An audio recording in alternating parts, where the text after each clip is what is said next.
welcome to our 7 Days Report Show. I'm your host, Vasilios Nikolaos Vitsiloyanis. Here, we bring you all the news from around the world through all major media outlets. We bring you all the news that matters most. We delve into real news affecting our society, politics, economy, culture, and education. Let's get started with our first news.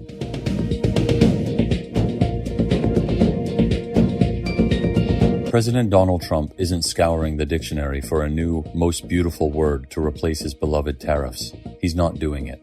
True to his philosophy of never accepting defeat, he's charging back into battle after the Supreme Court ruled his use of emergency trade war powers unlawful. In a fiery pre-State of the Union rally on Monday, Trump promised to double down and then some on import duties, vowing even higher tariffs to protect American workers. The courts can't stop the will of the people, he declared to cheering supporters. The pledge comes ahead of his Tuesday address to Congress, where he's expected to frame the ruling as elite interference in his economic agenda. Details emerged in recent reports, including CNN's coverage of the proposed increases, targeting steel, electronics, and autos from China and Europe.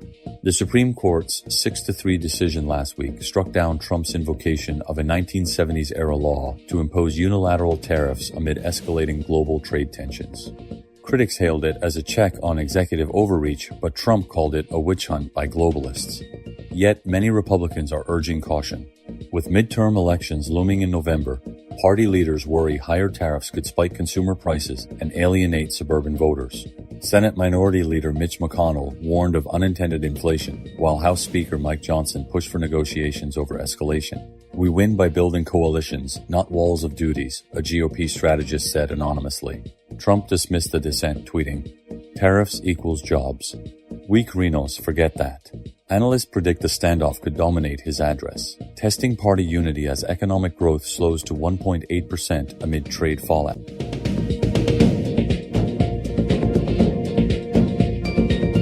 North Korea's ruling Workers' Party of Korea, WPK, has unanimously re-elected Kim Jong-un as its general secretary, state media announced Monday.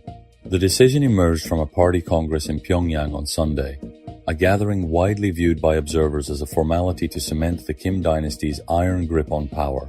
The Korean Central News Agency, KCNA, reported the vote as unanimous and enthusiastic, portraying it as a pivotal moment for the nation's future. This marks Kim's latest consolidation of authority since he assumed the role in 2021, following his father, Kim Jong-il's death. The Kim family has dominated North Korea since the late 1940s, blending hereditary rule with Juche ideology, a philosophy of self-reliance that underpins the regime's isolationist stance. Under Kim's leadership, KCNA claimed, North Korea has radically improved its war deterrence, with the nuclear forces as its pivot. The statement highlights ongoing advancements in missile technology and nuclear capabilities, including recent tests of hypersonic warheads and ICBMs capable of reaching the U.S. mainland. These developments have heightened tensions on the Korean peninsula, prompting fresh sanctions from the United States and allies. Analysts see the Congress as more than ceremonial. It signals continuity in Kim's aggressive military posture amid economic woes, including food shortages and stalled diplomacy with Washington. "This is Kim signaling strength to both domestic elites and foreign adversaries," said Andrei Lankov, a North Korea expert at Kookmin University in Seoul. No immediate international reaction was available, but South Korea's unification ministry called it predictable regime propaganda. The re-election underscores the opaque nature of North Korean politics, where dissent is non-existent and loyalty to the leader is paramount. As Pyongyang doubles down on its nuclear arsenal, global watchers brace for potential escalations.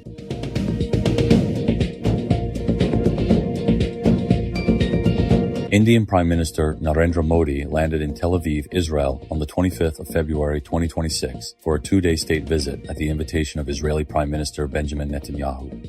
This marks Modi's second trip to the country since his historic 2017 visit, underscoring the deepening strategic ties between the two nations under his Hindu nationalist leadership.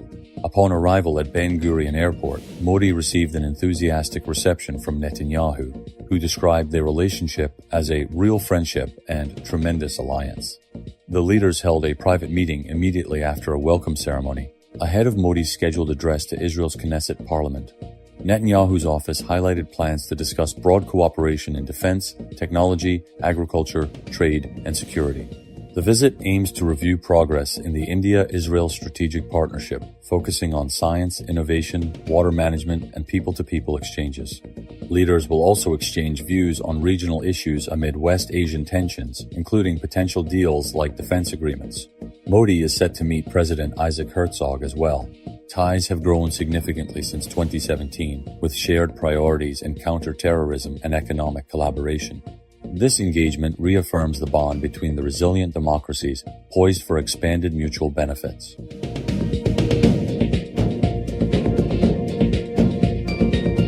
Omani Foreign Minister Sayed Badr al-Busaidi voiced optimism on Thursday that Iran and the United States could advance their nuclear dispute talks after exchanging positive and creative ideas during indirect negotiations in Based-in-Hair, Geneva. Despite U.S. worries over Tehran's ballistic missile program, al-Busaidi noted negotiators paused after the third round and plan to resume later, signaling potential momentum.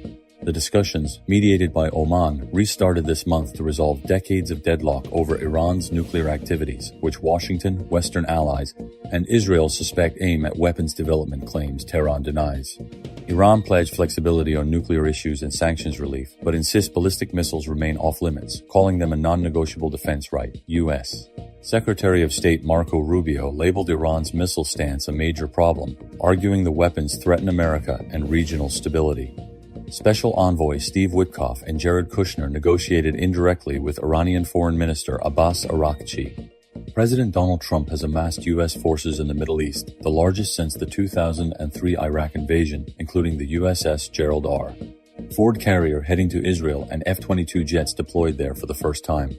Trump warned in his State of the Union of strikes if no deal emerges soon, echoing a February 19 ultimatum for concessions within 10 to 15 days. Iran faces internal strain from a sanctions-crippled economy and protests, with Supreme Leader Ayatollah Ali Khamenei issuing a fatwa against nuclear weapons. Tehran offered concessions like limited enrichment in exchange for sanctions relief, but gaps persist on sequencing and missile curbs. Countries are evacuating diplomatic dependence from the region amid fears of escalation following last June's U.S.-Israel strikes on Iranian sites. Iranian President Masoud Pezeshkian reiterated no pursuit of mass destruction weapons, while Araghchi stressed diplomacy's priority for a fair, swift deal. Al-Busaidi's hope underscores Oman's pivotal mediation role. Though deep divides on missiles and enrichment loom large, a breakthrough could avert conflict, and a failure risks wider war.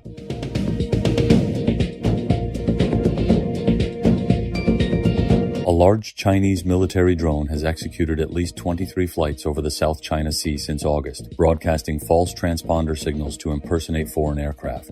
This Wingloom 2 unmanned aerial vehicle disguised itself as a sanctioned Belarusian Ilyushin Il-62 cargo plane from Rada Airlines, a British Royal Air Force Typhoon fighter jet, a North Korean Il-62 passenger jet, and even a Gulfstream executive jet, according to flight tracking data analyzed by Reuters. The drone departed from Hainan's Cheonghai Boao International Airport, a dual-use facility tracing star and hourglass-shaped patterns near the disputed Paracel Islands, Vietnam's coast, and the Bashi Channel toward Taiwan and the Philippines. In one notable August flight, it switched identities mid-air, briefly posing as the RAF Typhoon before reverting to the Belarusian cargo plane, while the real Il-62 was airborne elsewhere. Analysts highlight overlaps, like November flights mimicking the Rada jet en route to Tehran, confirming deliberate spoofing of ICAO-regulated 2-4 bit addresses. Military experts view this as an advanced gray zone tactic, evolving China's electronic warfare for potential Taiwan invasion rehearsals. Flight paths align with submarine zones, U.S., Japanese bases in Okinawa, and Taiwan's key sites, suggesting tests of decoy capabilities to sow confusion in automated targeting systems. While military radars may detect the ruse, public trackers like Flight Radar 24 create plausible deniability and disrupt situational awareness. Beijing's defense ministry ignored Reuters' inquiries, but the operations signal escalating pressure amid South China Sea disputes. Security attaches call it a step change in deception, blending surveillance with psychological ops. As tensions simmer, these flights underscore China's push for tactical edges without crossing into open conflict.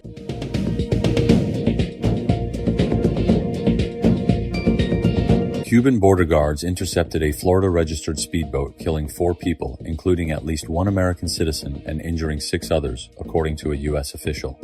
Cuba's Interior Ministry claimed the 10 occupants, mostly Cuban nationals living in the U.S., planned an armed infiltration with terrorist aims and fired first on approaching guards. The confrontation occurred northeast of El Pino Channel in Villa Clara province, about 1 nautical mile from shore. Guards approached the vessel, registered FL7726SH, to identify passengers when those aboard allegedly opened fire, wounding a Cuban commander. Cuban forces returned fire, seizing assault rifles, handguns, Molotov cocktails, bulletproof vests, and camouflage gear from the boat. Victims included U.S. citizen Michael Ortega Casanova, a truck driver who had lived in the U.S. for over 20 years, per his brother Misael. The 4 killed were Pavel Aling Peña, Ortega Casanova, Ledion Padron Guevara, and Hector Duani Cruz Correa. 6 wounded survivors, like Amihail Sanchez Gonzalez, were detained. Another U.S. citizen was among the injured and arrested, with reports of K-1 visa holders aboard. Havana described the group as heavily armed with a history of violence, vowing to defend sovereignty amid U.S.-Cuba tensions fueled by oil sanctions and blackouts. U.S. officials confirmed American involvement, but stressed no government link, calling the sea shootout highly unusual. Secretary of State Marco Rubio demanded verification, noting constant Coast Guard contacts with Cuba. Florida leaders like Rep. Carlos Gimenez labeled it a massacre, tied to regime crimes, urging probes. The clash echoes past migrant smuggling incidents and heightened strains post-Venezuela oil cutoff, sparking humanitarian fears on the island. President Miguel Diaz-Canel affirmed Cuba's firm defense against terrorist mercenaries. As investigations proceed bilaterally, the incident risks escalating bilateral friction.